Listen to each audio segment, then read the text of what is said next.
And, I ended up in the hospital because I was so depressed that I gave up wanting to live. I was constantly feeling like I don't even deserve to exist unless I'm helping somebody else, unless I'm being kind, unless I'm serving someone else. I don't really deserve to be on the planet. A lot of the times, we've all experienced an environment that we feel like we can't escape from.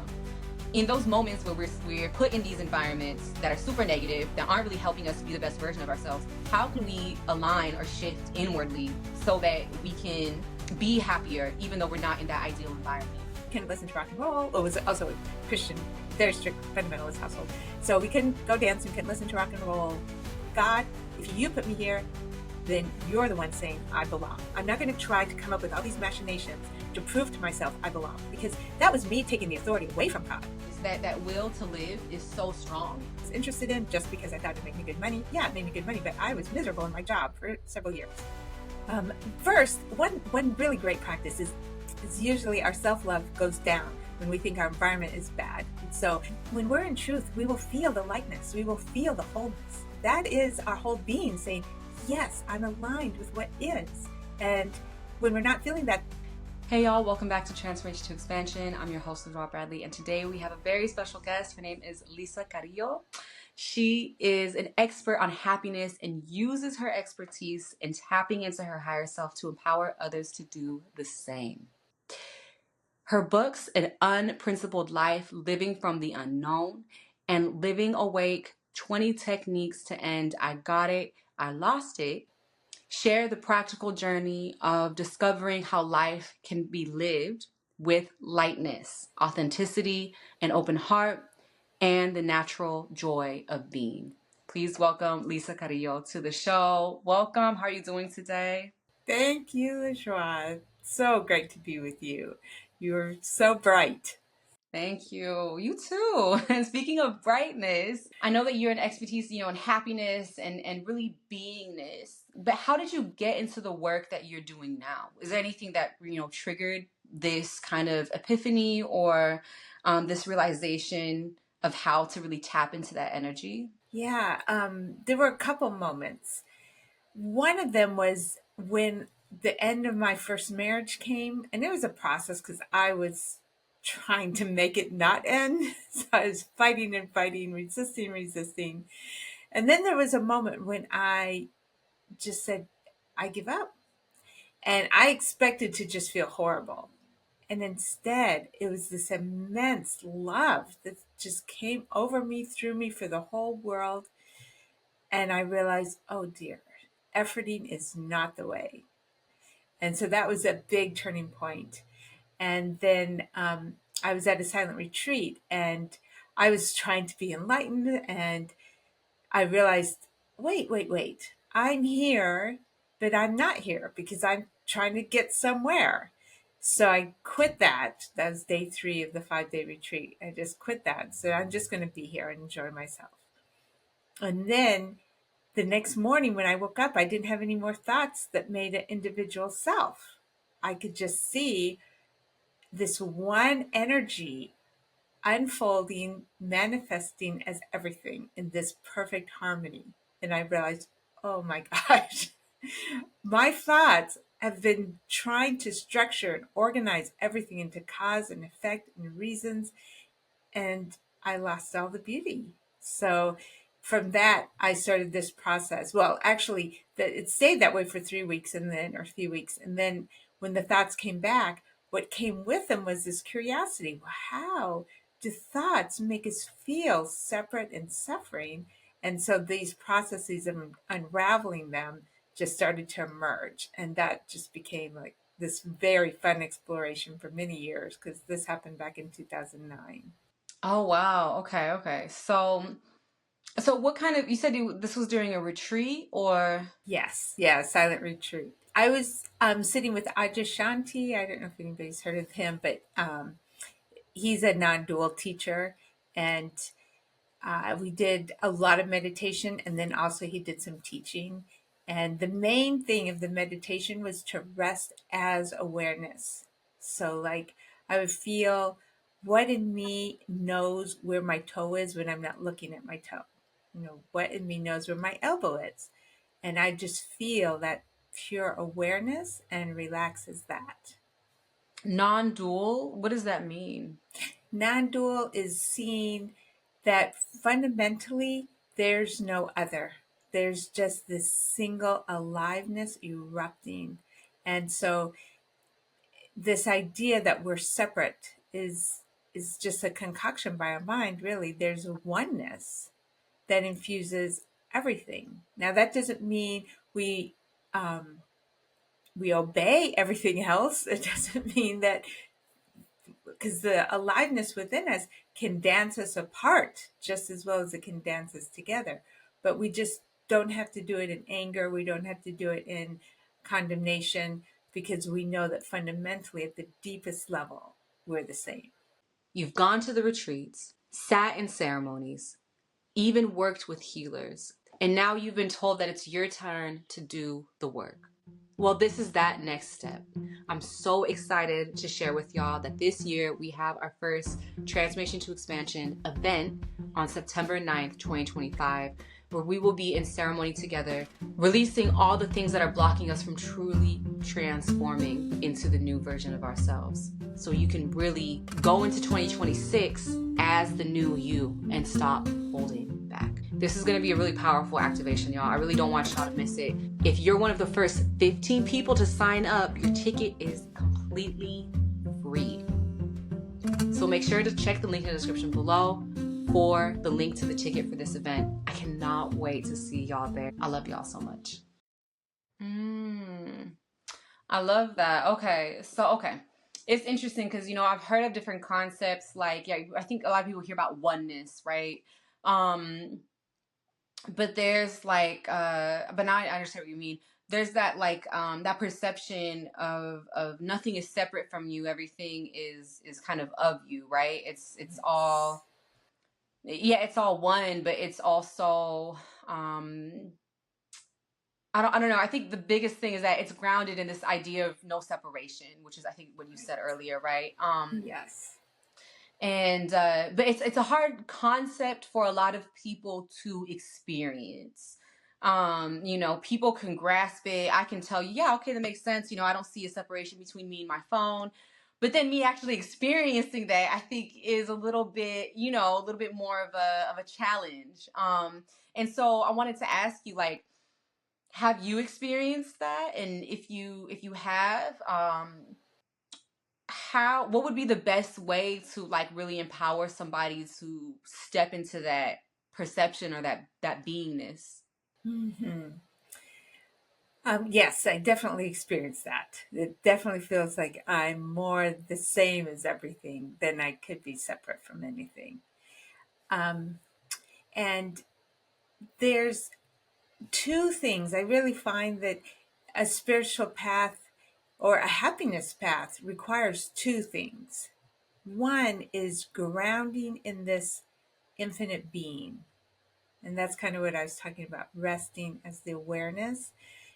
Because when I'm doing that, I'm tapping into the part of me that can't be hurt. And of course, lots of things happen in our lives that feel hurtful. I'm not acknowledging those. But at the deepest level, I lost my marriage. I lost in different times. I lost a place to live. I lost my job. I lost, you know, all kind my health. But each time there was an inner strength. There was a wisdom. There was like this something that keeps always showing up, and that is not harmed. So one of the practices is to really get grounded in this part of me that's not harmed. Sure, my reputation could be harmed, my respect from other people could be harmed, my body can be harmed, my expectations can be disappointed, but all those things really just happen at the emotional level. They're not happening to my true being. So tapping into that. And then the second thing is doing inquiry about, okay, so what is making me feel like I'm hurt? What's making me feel like I'm missing out or that I'm separate? And it's usually a belief. So I have a whole lot of practices at getting at okay, why do I think that belief is so important? Because maybe it's not. Mm-hmm. So, like when I was really young, at like 3 years old, I was in bed, and this would happen night after night, where I'd wake up and I wouldn't open my eyes because there's this thing on top of me and it was squishing me. So I felt like I could barely breathe and I was worried I was going to suffocate. And I wanted it to go away. And I kept hoping it would go away. It was so much stronger than me. And then finally it would go away and I'd go back to sleep and I forget in the morning. But then one time I was like, okay, I've got to open my eyes and see what this thing is. And I was so scared, but I opened my eyes and it was invisible.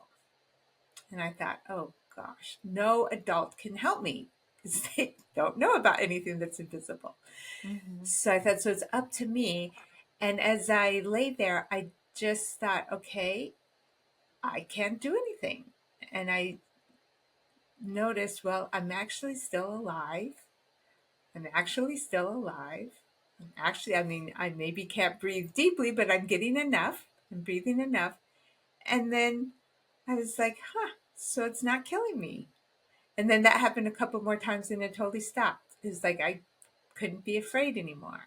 And that's what Mm-hmm. I've started to learn is in all of life, we can just check, am I actually okay? Yeah, things could be looking like they're crashing down, but really at the deepest level, am I okay? And when that deepest level becomes the measure, then it becomes easier to just question the thoughts that are trying to make things so much worse than they actually are usually. No, I love that example because that was you at what, 3 years old? But a lot of us are still experiencing that, in our 20s and our 30s, 40s, 50s, 60s, right?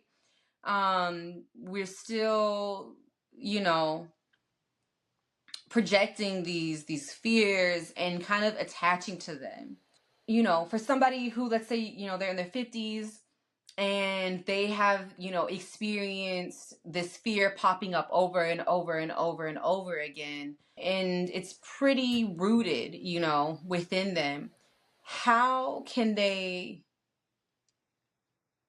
how can they release that? How can they step out of that experience, or how can they not, allow it to have so much control over them? Yes. Um, well,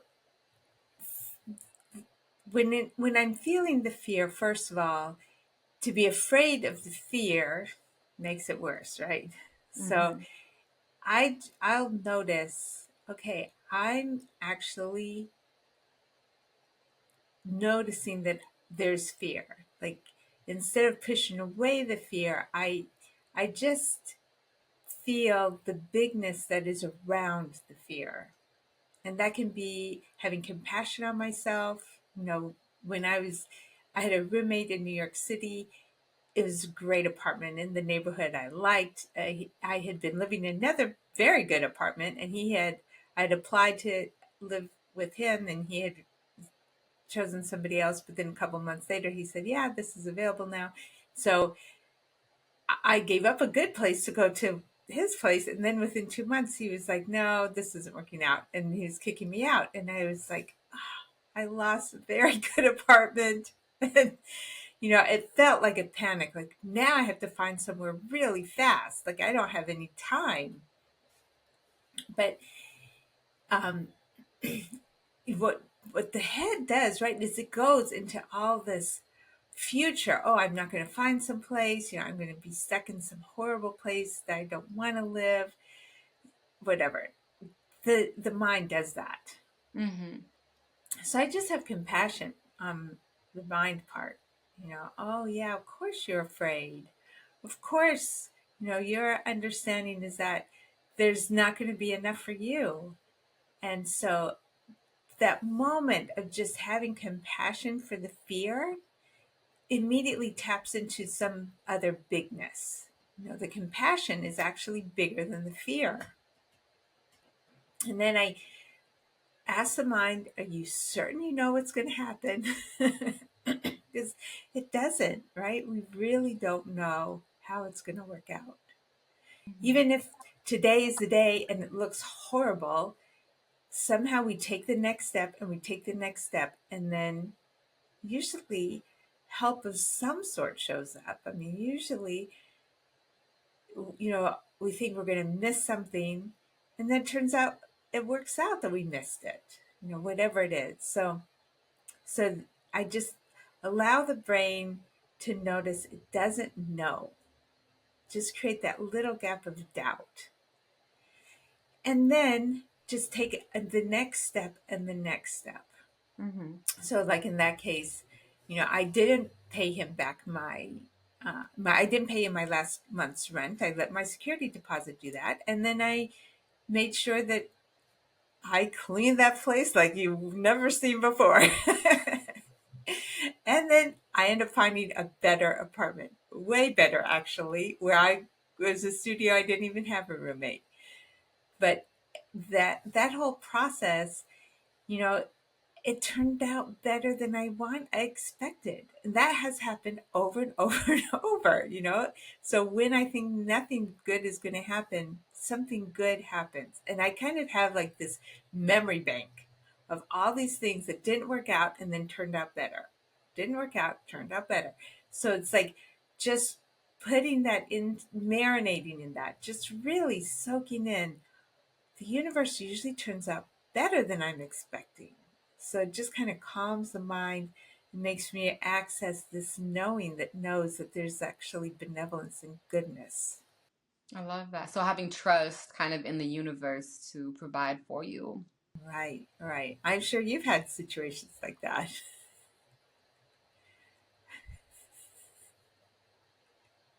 Oh my God. Yeah. A few. Sometimes I do have to admit, the solution wasn't instant. So there was some times where I guess from my experience, I did have to wait a couple of months before that better thing came into my life, right? But yeah, there was one time, this was like during COVID, I always say I got stranded in Mexico. And I went to this. I was going to this town. This is kind of like late, not late COVID, but like when was this? Like June of 2020. But I went to this town and I saw that there was one hostel, so I was like, okay, I'll just show up and I'll go to the hostel. I show up at the hostel and it's closed. There's nobody there. I didn't really speak that much Spanish at the time. And I was just like, oh my God. And I only wanted to be in this place for like 2 days. I wasn't trying to stay a long time. I just wanted to go to see this national park. They had a really beautiful beach. And so, yeah. And so, I mean, I was there and then I was just like, I was using like really broken English and Spanish, like, to these locals who didn't speak any English. And somehow they were able to get me a taxi, and they were like, yeah, we can, we'll help you out. And it's crazy too, people listening were like, why did you get in this taxi? But no, but the guy, he called his cousin, who happened to have like a hotel or something, and his cousin, he knew some English. He's like, yes, you can stay, at my hotel, it's fine. And but all the, like, I didn't think to write anything down. I just knew that the hotel was called Emilio's Place. And so I go into the taxi. The taxi takes me to this really nice, hotel.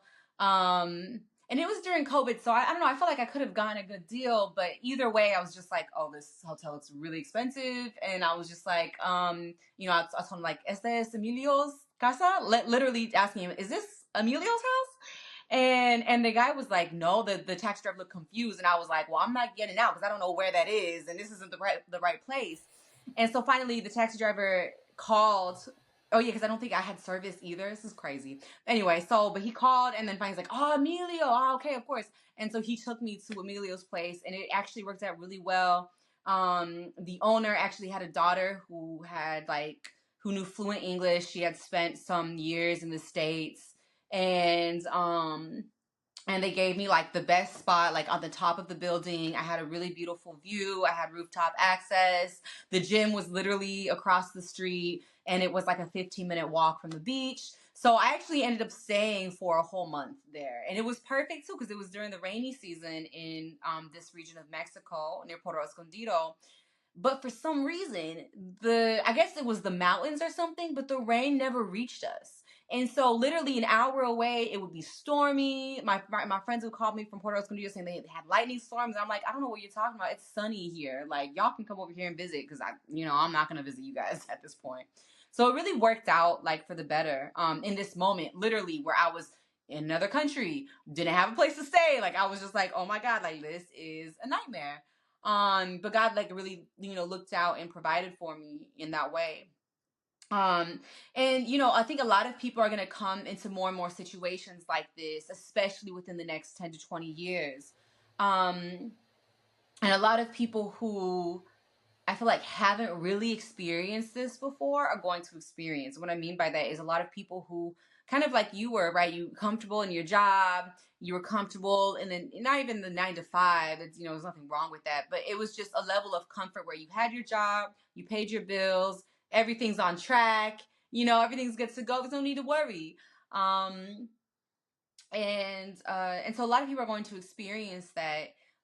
Do you have any advice for them or any kind of words of wisdom when it comes to like kind of surrendering to the unknown, right? Because when we have these like instances where our life is dramatically changing, we're kind of forced to meet the unknown head on.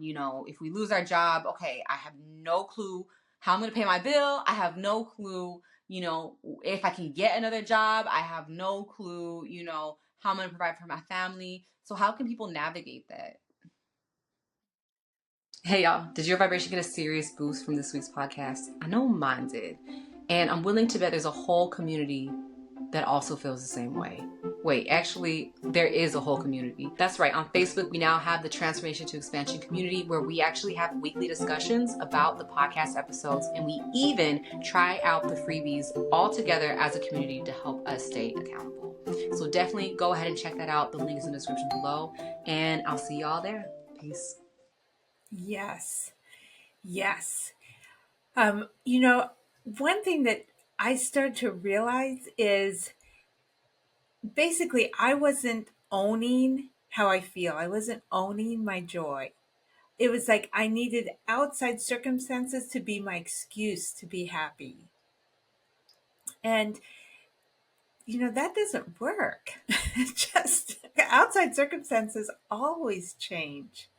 So I've taken it that that's the one thing I know, that I can control my feelings. To some extent, there's, uh, yeah, the human being, has its own little cycles, but simply by playing a happy song, remembering a happy memory, taking time to be grateful, looking in the mirror and saying, I don't know what's up right now in this life, but I love you. You are the one I want to go through this with.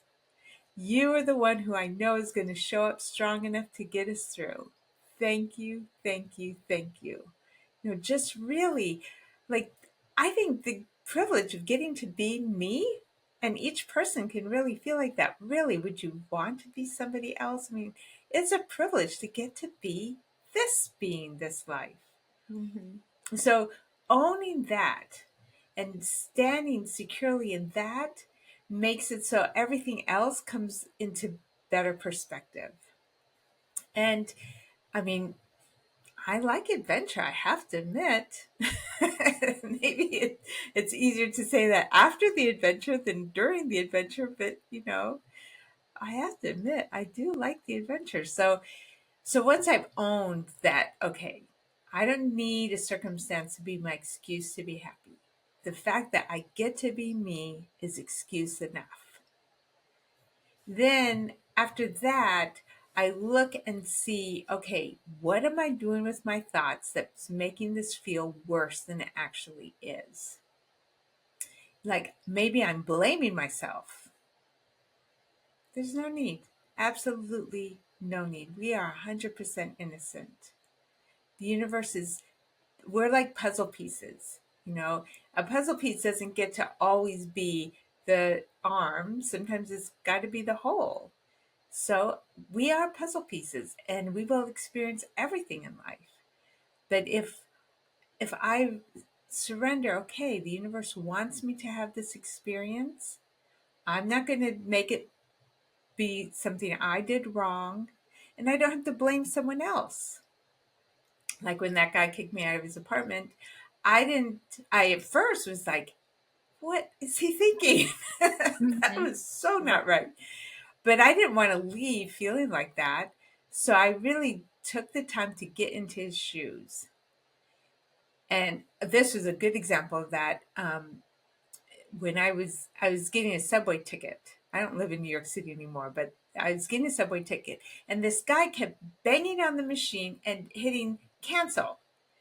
And I just wanted to get my ticket, but he stopped my transaction 3 times.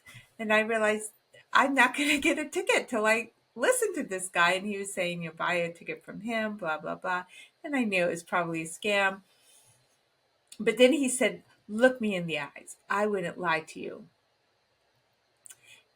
And somehow I just was like, well, surely a thief couldn't say, look me in the eyes.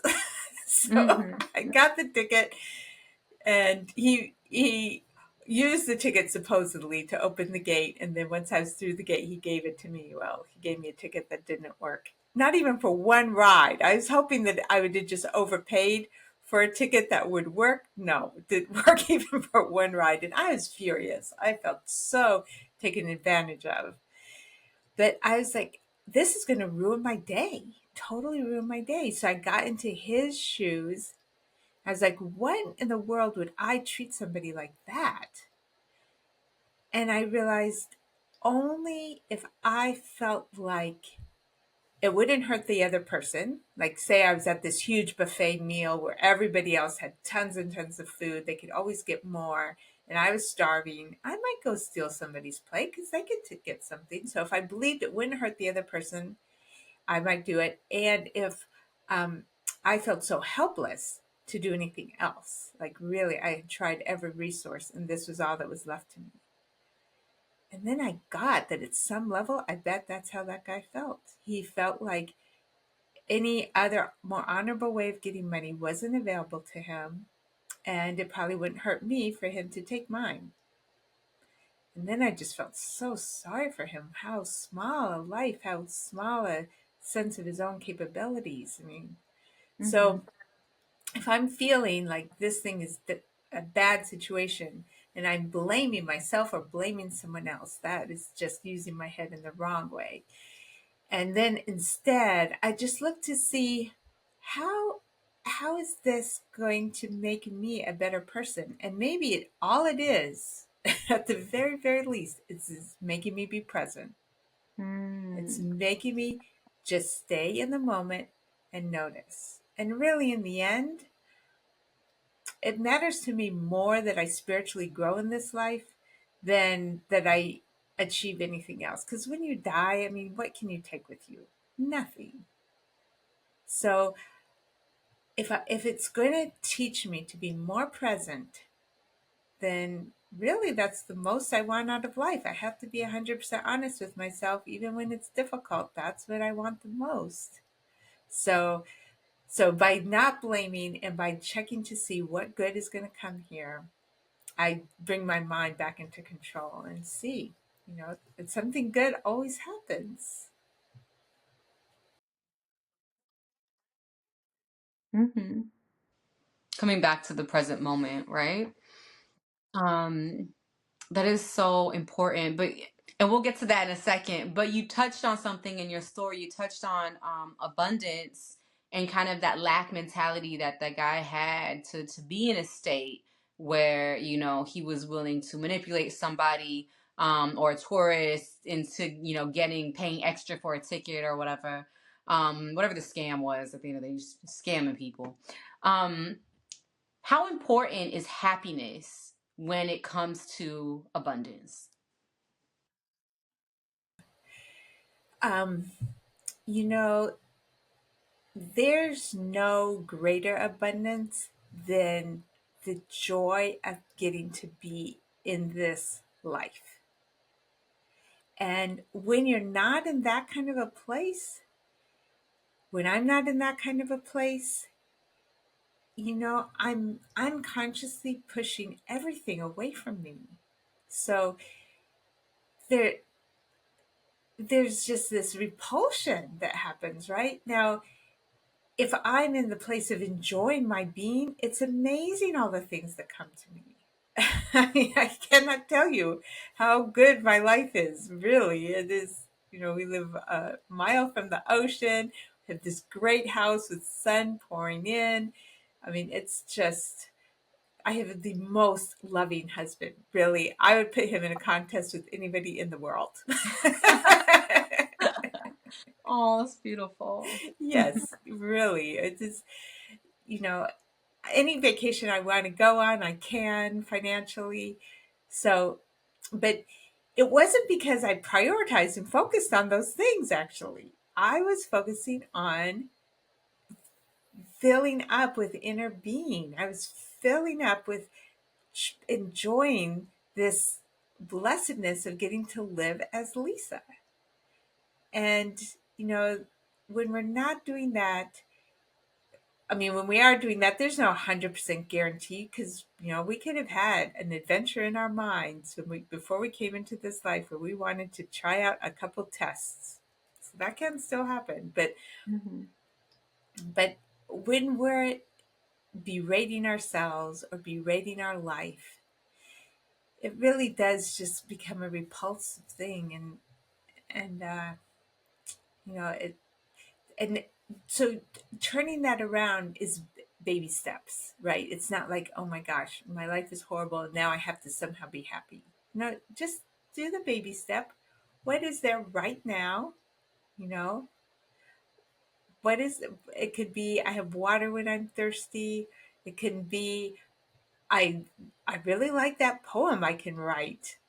Whatever it is, just the baby steps, because that's the truth of existence.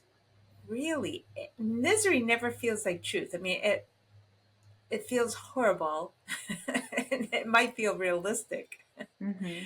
but um, like when a baby's born, and it's just so perfect, and we just feel alive and full and whole. We know that's the truth. When we're in misery, we don't feel good because we aren't in truth. Our whole system is synced up that when we're in truth, we will feel the lightness of it. And when we're not in truth, when we're imagining something bad and then shaming ourselves or shaming someone else, then our whole system collapses in. And that's the signal that we're not in truth, actually. Mm. Interesting. Okay, so that's interesting that you say that. So let me just reiterate real quick. So when things start to collapse, this means we're not in truth. Yes, that when our internal world is collapsing, the outside world will go up and down, up and down. The trajectory is usually extremely, extremely good, unless, like I said, there's the exception of somebody who that's what they signed up for in this life. But Mm-hmm. yeah, but the internal, when we're in truth, we will feel the lightness, we will feel the wholeness. That is our whole being saying, yes, I'm aligned with what is. Mm. And when we're not feeling that, this is a great exercise, is catching it sooner and sooner and sooner. So, at first, we're like, oh, this doesn't feel so good. I'm going to push through, right?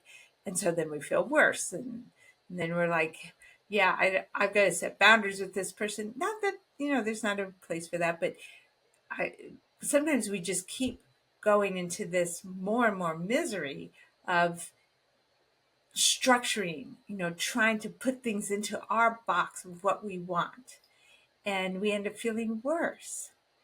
But wonder is more the avenue, and curiosity is more the avenue to feeling that alignment on the inside. And once we have the alignment on the inside, we end up seeing that the outside starts to match. Okay, so how does one align on the inside, especially when the environment might not be negative? So, let's say, and we've all experienced this, right? Whether it's, um, living with like a family member who, you just don't get along with, having a roommate, that is just like, oh my God, you don't even clean up after yourself. Like, you don't wash your dishes. I'm not your mom. What are we doing? Um, but a lot of the times we've all experienced an environment that we feel like we can't escape from.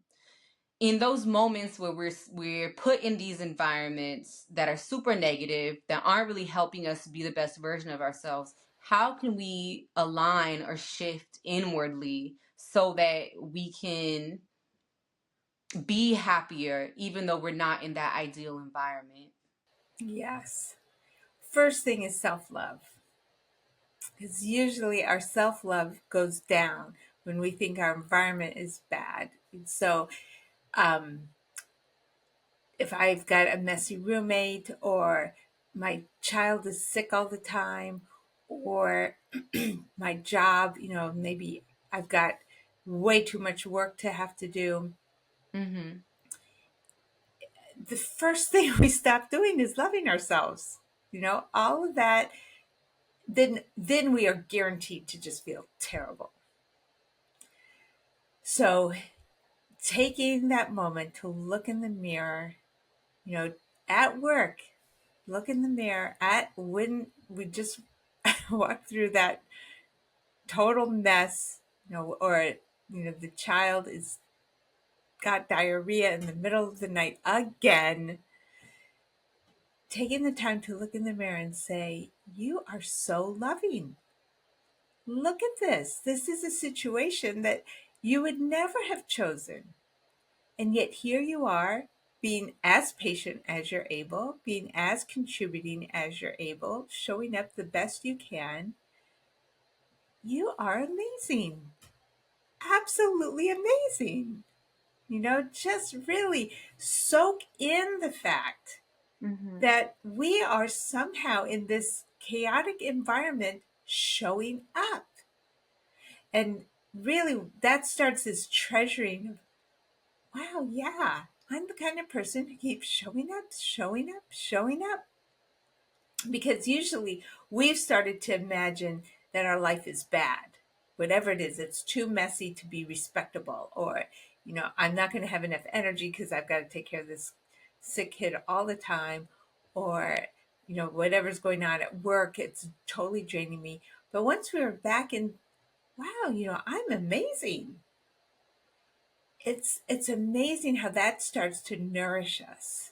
And Mm. when I'm feeling the nourishment of, wow, yes, really, while I'm hating this client, or I'm hating this boss, or whatever, I actually am still doing the best I can. Wow, I'm amazing. And then when the next bad thing comes,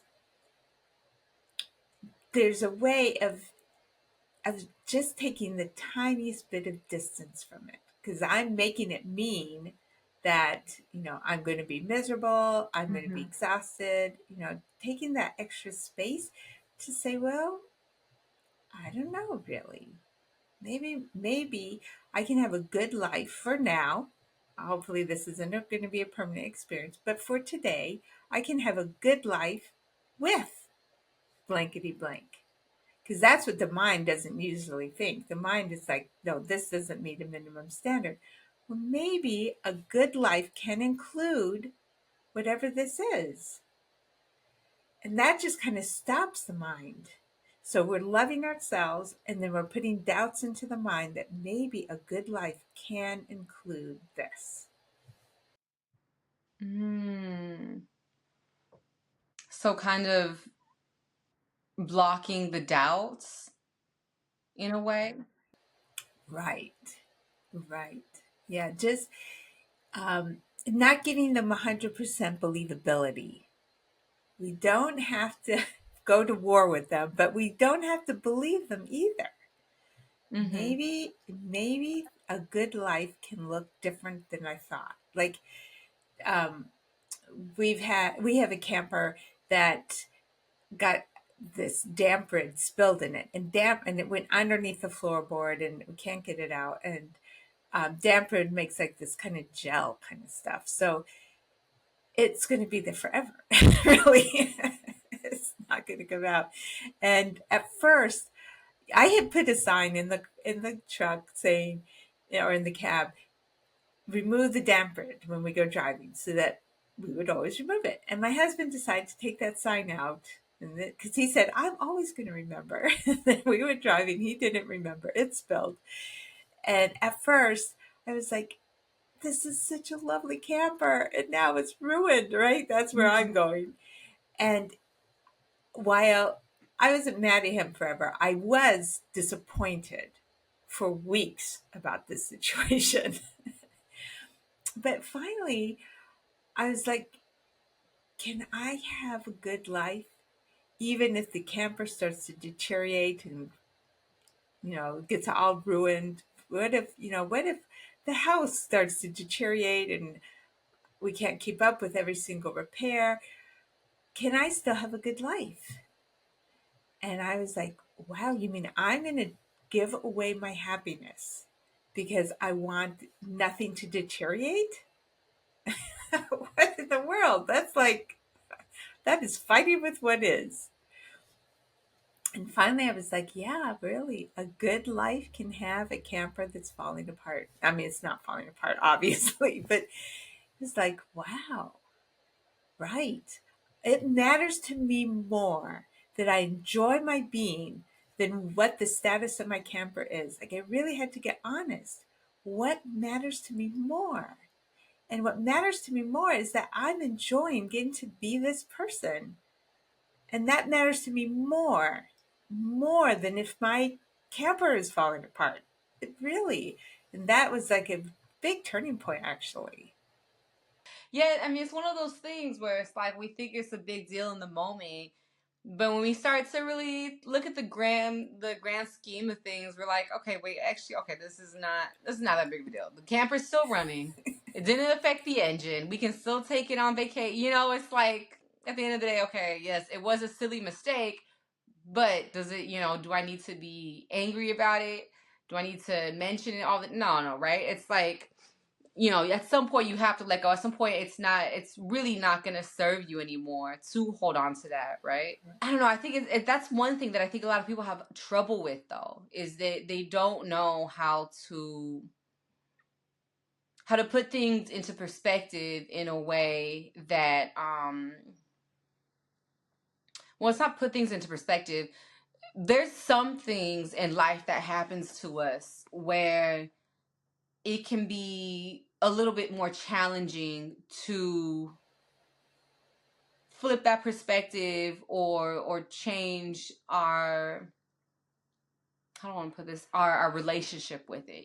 What if something bad happened to us when we were a kid that was out of our control? Billions of people, not everybody is here to take their pain and become a motivational speaker, right? So for those people who do still have that pain, what can they do to really transform it, to really empower themselves to live a more happier life?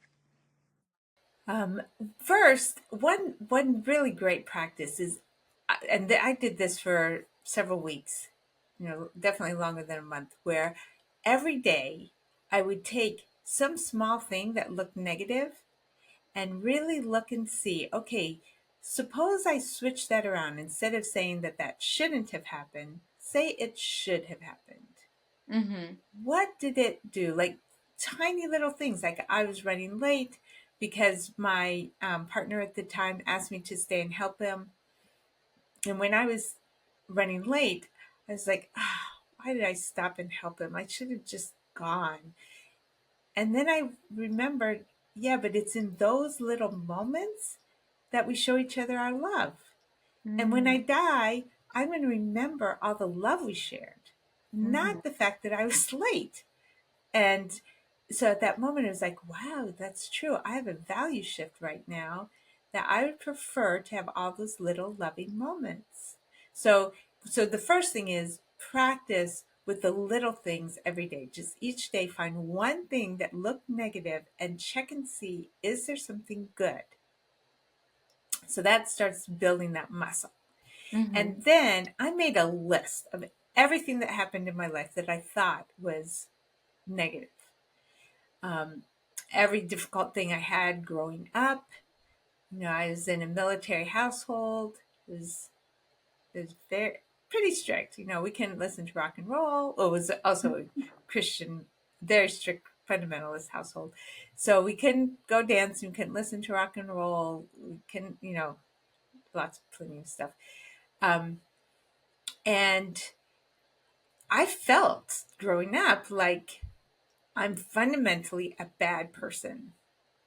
And I also felt a lot of scarcity. So I went into a degree that wasn't something I particularly was interested in just because I thought it made me good money. Yeah, it made me good money, but I was miserable in my job for several years. I mean, I was doing things to find the good in them, and it did work, but it was definitely not a natural thing. And I thought, how come I didn't just choose something I would have loved? Now I'm glad I didn't actually, because I would have chosen something that was so close. I might have stayed in it forever, but fortunately I chose something far away. So that gave me the freedom to grow and change. And then I eventually got to something way better that I never would have considered as a younger person. Never. So Mm-hmm. really, that I went to the far bad thing for me as a career choice was by far better because it set me up for career changes that got me to what I really loved. If it had been pretty close, I would have stayed in something, mediocre my whole life, maybe. I don't know. But so I went through this list of all these things and I really looked to see, you know, because I was feeling ashamed of myself a lot of the time, what did I learn from that? And boy, I learned a whole lot about having compassion for other people. I learned that I can't trust the outside to be an accurate reflection. Mm-hmm. I learned that somehow we go forward. Even when I was feeling bad about myself, I still did well in school. Like something in me knew how to go forward. That means I was tapping into a strength that was way more resilient than all the outside messages I was getting. So, and I was adding to those messages actually. Really, when I got criticism, instead of saying, well, maybe that's not true, I would be like, oh, yeah, that's true. In fact, I'm going to add more criticism to myself. I became my worst inner critic by far.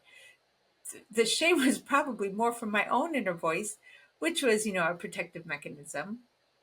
It's a great way to prevent yourself from being criticized by criticizing yourself first, fixing yourself, hopefully, before someone else does. Mm-hmm. Right.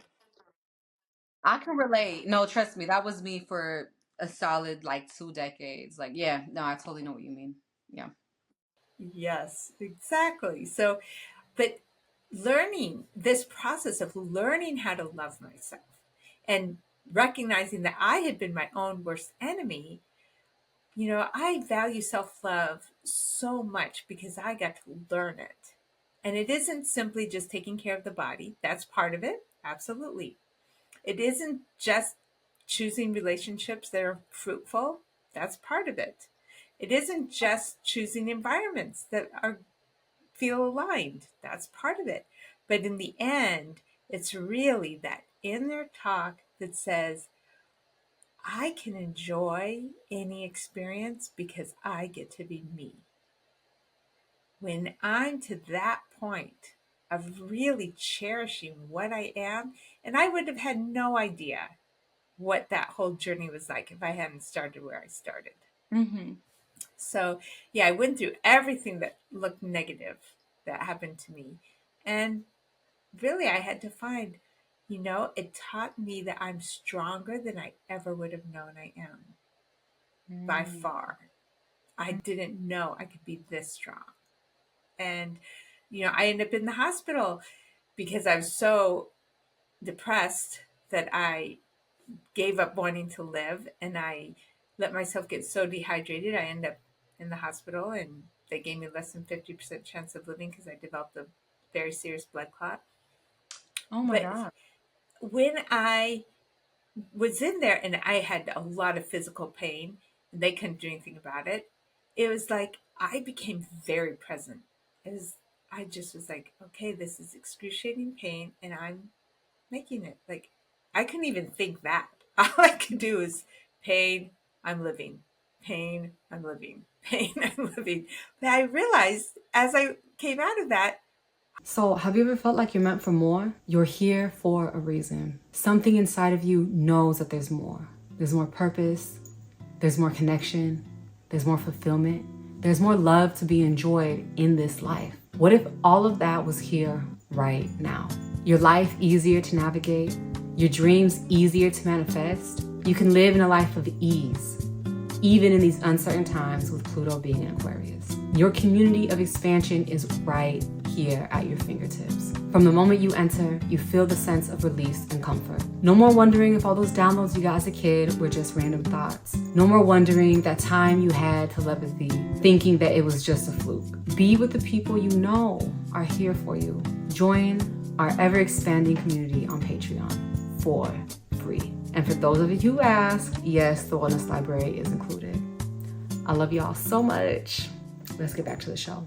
Peace. I am so strong. And there was a day when they kind of gave up. They were like, well, you're bleeding internally and you're too weak for us to do anything about it. There's nothing they could do. Mm. And um, I was like, oh, like I'm going to die. And I just said, I'm not ready. It's not time. And something inside me turned around. I had no idea I had that much strength. So there are moments when this inner strength shows up, and we wouldn't know that we had that inner strength unless we had those moments. That's so powerful. I mean, yeah, people talk about this that will to live is so strong.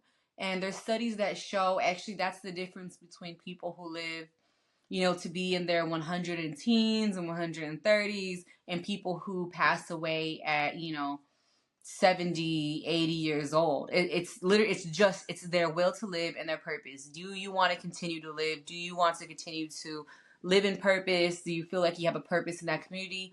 If they do, they keep on going and literally like really, really deep into, mid 100s, if they really want to.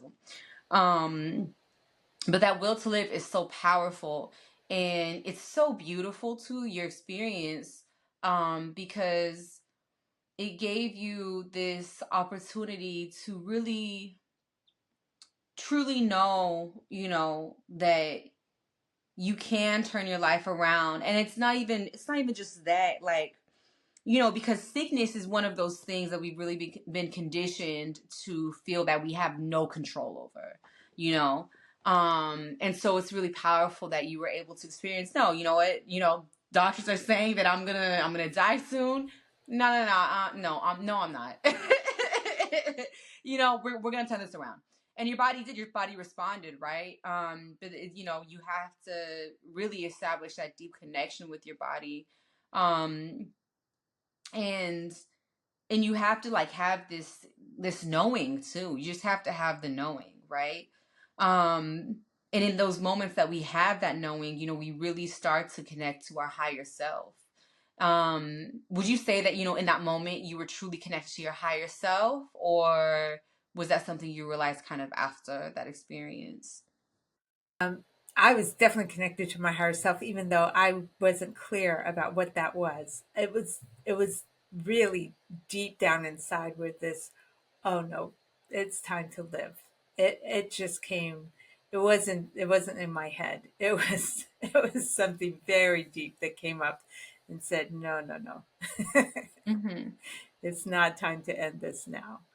So yes, I feel like that was me sinking in. That was the higher self coming through. Absolutely. And Even if we aren't aware that we're connected to a higher self, we feel abandoned. The fact that we exist means that something else is saying, I want you here. Mm-hmm. I mean, I have all these miserable stories from, my 20s. And now I'm 53. So it has become a life full of joy over the past 15 years. But I was constantly feeling like I don't even deserve to exist unless I'm helping somebody else, unless I'm being kind, unless I'm serving someone else. I don't really deserve to be on the planet.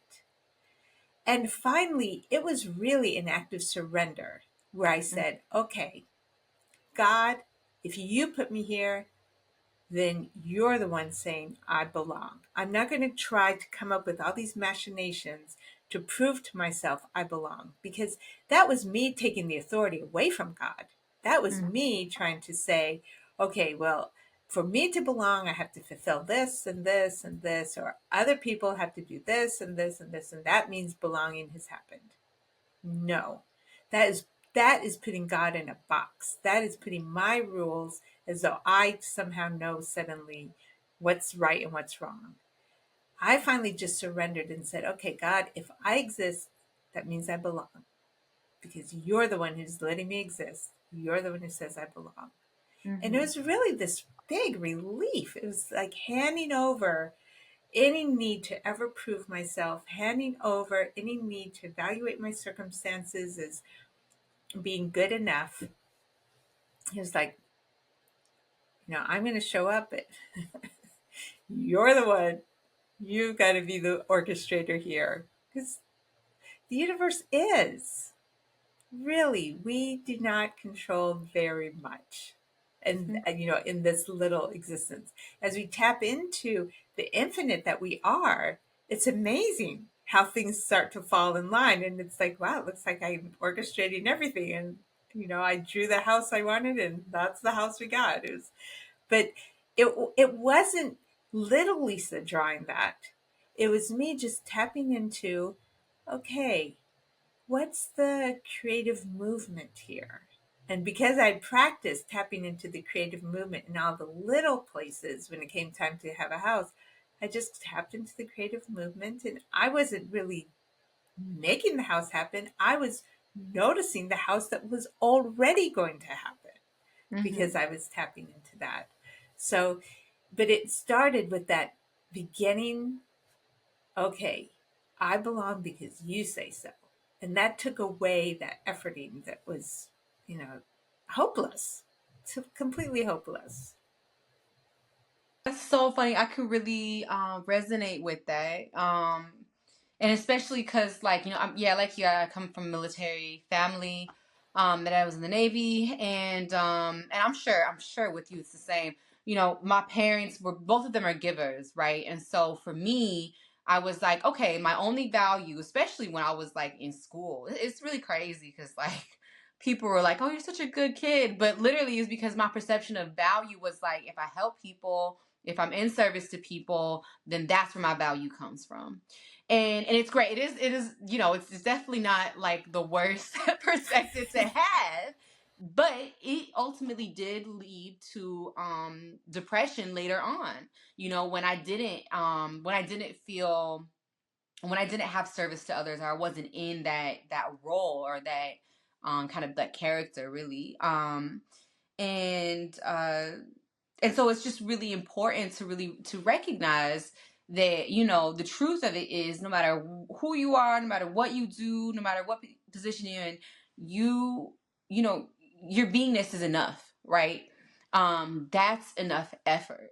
And so, especially, on top of that, on top of coming from that background, because like when you're coming from military background, literally your parents or whoever your guardian is, they're literally in service. They say, everybody tells them, thank you for your service, thank you for the service. And so their perception, their purpose is very centered around service. And so I think this can also have an effect on their kids.